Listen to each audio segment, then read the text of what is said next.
今仔继续来看这件，这是彰化一个25岁驾驶，因为大货车变换车道甲惊到，伊真抓狂，弱车砸车，所落来为后车道夹出一支改造手枪，甲这个大货车的驾驶来呛声。警方真紧就抓到人咯。伊讲这个枪哦，是伫网络的拍卖平台买的，这嘛实在互人真着惊。即摆要买枪，竟然是遐尔啊好买，遐尔啊简单就会当买着。啊，这个少年驾驶的这个爸爸嘛是真可累累，2个月前才因为财务的纠纷，共开枪，方裁定收押。真正亲像俗语所讲的，好警唔断，歹警不断。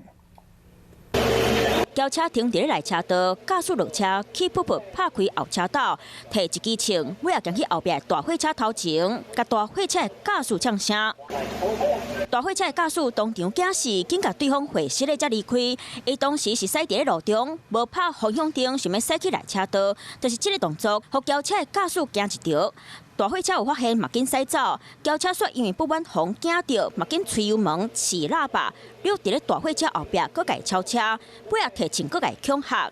枪支的来源是向虾皮网站来购得相关的零组件，自行来组装。警察看监视器，找到这个25岁姓谢嫌犯，伊伫咧车顶找到90支枪和5粒枪支，搁有毒品、海洛因，枪搁是伫咧网络顶买。警察继续调查，伊的老爸嘛真侪前科，1月初时阵，佮别人有金钱纠纷，就提枪甲人单，涉嫌杀人未遂和侵跑管制条例，封押起来。爸囝2个人拢称，因为无欢喜，就提枪共吓惊，创笑行为下场就是叫警察给抓起来。